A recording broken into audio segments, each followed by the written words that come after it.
धन्यवाद अध्यक्ष जी। माननीय मुख्यमंत्री जी के नेतृत्व में हमारे दिल्ली के शिक्षा मंत्री आशीष सूद जी ने ये जो एक क्रांतिकारी कदम दिल्ली की शिक्षा नीति के लिए उठाया है, मैं उनको हृदय की गहराइयों से बधाई देना चाहता हूं। अध्यक्ष जी, माननीय अध्यक्ष जी, ये खाली विधेयक नहीं है, ये दिल्ली की शिक्षा नीति में एक क्रांतिकारी कदम है जो पहले अंधेरे में थी, और ये सुनिश्चित करने का संकल्प भी है कि दिल्ली में शिक्षा व्यापार न बने, दिल्ली में शिक्षा यहां के छात्रों का मौलिक अधिकार बने।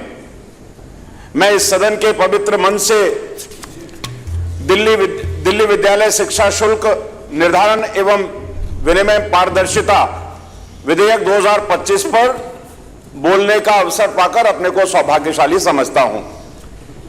यह विधेयक दिल्ली के लाखों अभिभावकों की वर्षों पुरानी पीड़ा का उत्तर है। उनके मन में जिस प्रकार की पीड़ाएं थे, पिछली सरकार ने शिक्षा के संदर्भ में बातें तो बहुत बड़ी बड़ी की, एडवर्टाइजमेंट तो बहुत ज्यादा दिए, लेकिन धरातल पर अध्यक्ष जी कुछ हुआ नहीं। और यह निर्णायक कदम हमारे दिल्ली के बच्चों के भविष्य को भी, उनके उज्जवल भविष्य को भी तय करेगा। हम सब इस बात से अवगत हैं कि किताबें, school fund, building fund, smart class, transport fees, हर मोर्चे पर पिछली सरकार के समय मनमानी वसूली होती रही, अभिभावकों की जेब खाली होती रही, अभिभावक लगातार शिकायत करते रहे, आरटीआई डालते रहे, मगर कोई स्थायी समाधान इस शिक्षा के संदर्भ में पिछली सरकार ने नहीं निकाला।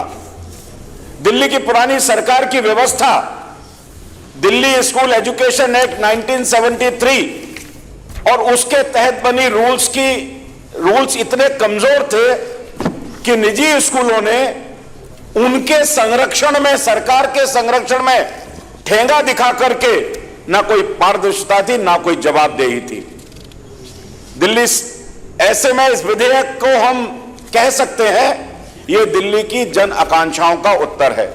शिक्षा में पारदर्शिता, जवाबदेही और न्याय दिलाने का यह विधेयक हमारे सम्मुख है।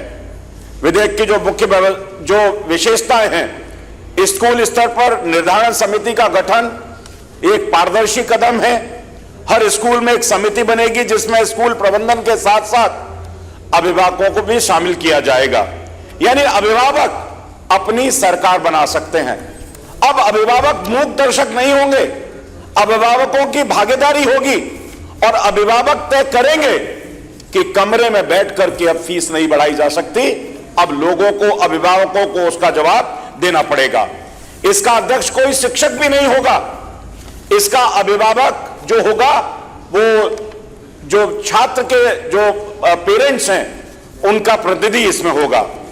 और हर 15 अगस्त, तो इसमें समय सीमा भी तय की गई है कि 15 अगस्त तक आपको इस समिति का गठन करना पड़ेगा। जो आर्थिक रूप से एक अराजकता थी कि हर साल अभिभावक को लगता था कि अब जुलाई अगस्त आएगा और फीस बढ़ने का क्रम आ जाएगा, अब उनको 3 साल तक इसके लिए किसी प्रकार का इंतजार और आर्थिक क्षेत्र में भी स्थायित्व, उनकी पॉकेट में जितना पैसा है उसके हिसाब से भी उस बजट को बना सकते होंगे। और इसके बाद अगर आपको इसमें कोई, अगर समिति इसमें कोई फीस बढ़ाती है तो जिला शुल्क अपीलीय समिति, डिस्ट्रिक्ट फी अपीलेट कमेटी, यदि स्कूल समिति की बात ना माने या विवाद हो तो अभिभावक डिस्ट्रिक्ट लेवल कमेटी में शिकायत कर सकते हैं। इस समिति में डायरेक्टर, एजुकेशन के अधिकारी, अकाउंट्स ऑफिसर और पेरेंट्स रिप्रेजेंटेटिव भी इस कमेटी में होंगे। और इसके बाद भी अगर आपको सेटिस्फैक्शन नहीं होता है, मैं बधाई देना चाहता हूं शिक्षा मंत्री को, उन्होंने 3 लेयर कमेटी, हर प्रकार की माइक्रो डिटेलिंग इस बिल के अंदर की है। अगर आप एक जगह से सेटिस्फाइड नहीं है तो आप दूसरी जगह जा सकते हैं, अगर दूसरी जगह सेटिस्फाइड नहीं है तो तीसरी जगह जा सकते हैं। और मैं कह सकता हूं कि पारदर्शिता की पराकाष्ठा इस बिल में हमारे शिक्षा मंत्री द्वारा की गई है। यदि मामला डिस्ट्रिक्ट स्तर पर भी ना हो तो अंतिम अपील रिवीजन कमेटी में जा सकते हैं। इसमें शिक्षा के क्षेत्र के विशेषज्ञ जो इन चीजों को माइक्रो डिटेलिंग कर सकते हैं, शिक्षकों के प्रतिनिधि और अभिभावक शामिल होंगे। इसकी अनुशंसा 3 वर्षों तक, जैसा मैंने कहा, वो बाध्यकारी होगी। 3 वर्षों तक वो दोबारा से फीस को नहीं बढ़ा सकते हैं। पारदर्शिता और उत्तरदायित्व का कानूनी ढांचा होगा। ये किस प्रकार की पारदर्शिता है? हर स्कूल को सालाना ऑडिट फाइनेंशियल स्टेटमेंट देना पड़ेगा अभिभावकों के सामने। अब जिस प्रकार से साल भर जो खर्चा करते हैं, पहले चोर रास्ते से जाकर के जिस प्रकार से अभिभावकों की जेब काटी जाती थी, अब वो संभव नहीं होगा। बिना मंजूरी के एक भी शुल्क नहीं लिया जाएगा। स्कूल को यह स्पष्ट बताना पड़ेगा कि किस मद में और किस किस मद में कितना कितना पैसा आप पेरेंट्स से ले रहे हैं, यह उनको बताना पड़ेगा। और अगर आप ऐसा नहीं करेंगे तो मैं दोबारा मुख्यमंत्री जी को बधाई देना चाहता हूं कि आपने उसके लिए दंडात्मक प्राविधान भी किया है। और अगर ऐसा आप नहीं करेंगे तो आपको 1 लाख से लेकर के 5 लाख तक का जुर्माना स्कूल की कमेटी को, स्कूल के मैनेजमेंट को देना पड़ेगा। और इतना ही नहीं, आप जरूर ताली बजाएंगे इस विधेयक के लिए। यह दिल्ली के लिए आशा की किरण है, दिल्ली के छात्रों के लिए भविष्य को रोशनी दिखाने वाला है। और अगर इस पर भी नहीं मानेंगे तो बार बार उल्लंघन करने पर स्कूल की मान्यता भी रद्द कर दी जाएगी। यह विधेयक आपको इस प्रकार से आगे लेकर के जाता है। बच्चों के हितों की सुरक्षा होगी। कोई भी स्कूल फीस के अभाव में बच्चों को परीक्षा देने से नहीं रोक सकता। आपको ध्यान होगा, कभी कभी बच्चों के साथ ऐसा होता था, जब वो फीस नहीं दे पाते थे, उनके आत्मसम्मान को, उनके स्वाभिमान को क्लास में खड़ा होकर के उनको कह दिया जाता था, आप क्लास से बाहर चले जाइए, आप परीक्षा नहीं दे सकते, आप स्कूल में आ नहीं सकते, आपको डिबार कर दिया जाएगा। लेकिन मैं बधाई देना चाहता हूं शिक्षा मंत्री को कि आपने इसके लिए भी, अगर ऐसा कुछ होगा तो ये क्रिमिनल ऑफेंस होगा, उसके लिए आपको दंड दिया जाएगा।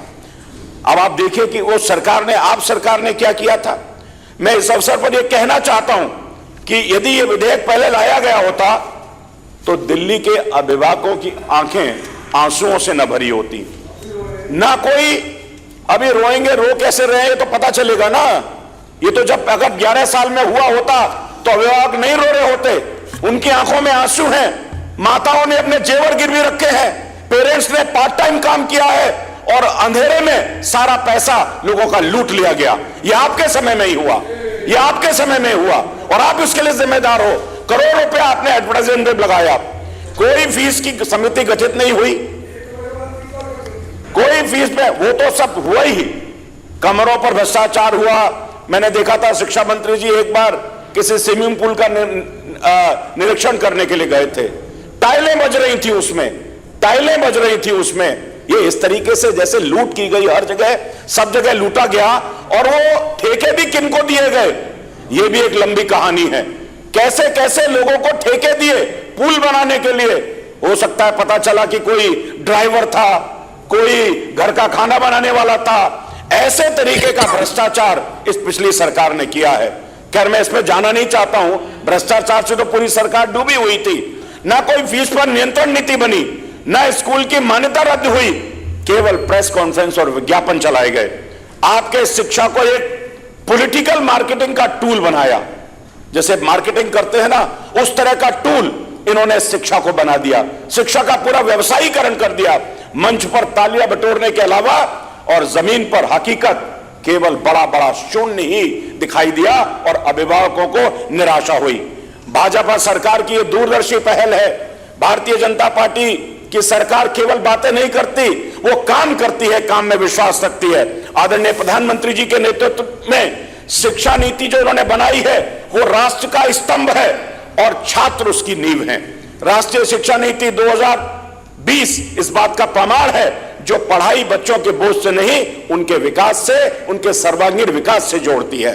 दिल्ली की माननीय मुख्यमंत्री रेखा गुप्ता जी के नेतृत्व में यह विधेयक केवल एक कानूनी दस्तावेज नहीं है, बल्कि यह दिल्ली के लिए सामाजिक क्रांति का प्रतीक है, सामाजिक क्रांति का प्रतीक है। और आप देखिएगा इससे कितना लाभ होगा।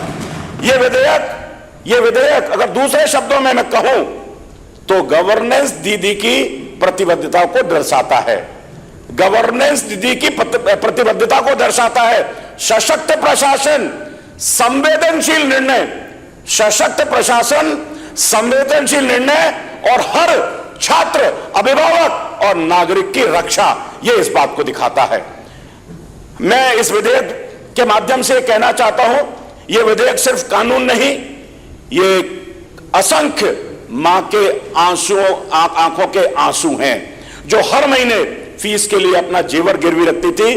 उसमें उस पिता का संघर्ष है जो ओवर टाइम करके अपने बच्चे को बेहतर स्कूल भेजना चाहता था, मगर प्रिंसिपल की एक चिट्ठी से उसका सपना टूट जाता था। और अब समय आ गया है कि हम शिक्षा को फिर से सेवा का माध्यम बनाए, शोषण का माध्यम नहीं, जो पिछली सरकार ने इस शिक्षा के माध्यम से अभिभावकों का शोषण किया था। यह विधेयक दिल्ली के शिक्षा क्षेत्र को बाजारवाद से मुक्त कर जनहित आधारित व्यवस्था की ओर लेकर के जाएगा। यह विधेयक हमारी सरकार की राजनीतिक परिवर्तनकारी इच्छा शक्ति का प्रतीक है। यह विधेयक हर मां बाप को भरोसा देता है कि उसका बच्चा सिर्फ ग्राहक नहीं, केवल एक अच्छा छात्र कहलाएगा। आइए इस विधेयक को पूरे सदन की सहमति से पारित करें और इतिहास में दर्ज करें कि एक दिन आया था जब दिल्ली की विधानसभा ने मुख्यमंत्री जी के नेतृत्व में, शिक्षा मंत्री जी के एक क्रांतिकारी कदम से हर बच्चे के भविष्य को सुरक्षित किया है और दिल्ली में एक नई सुनहरी अलग जगाई है। आपने मुझे बोलने का अवसर दिया, इसके लिए मैं हृदय से आपका आभार व्यक्त करता हूं और सबसे कहता हूं कि मेजे थपथपा करके भारी बहुमत से इस बिल को पास कराइएगा। माननीय सदस्य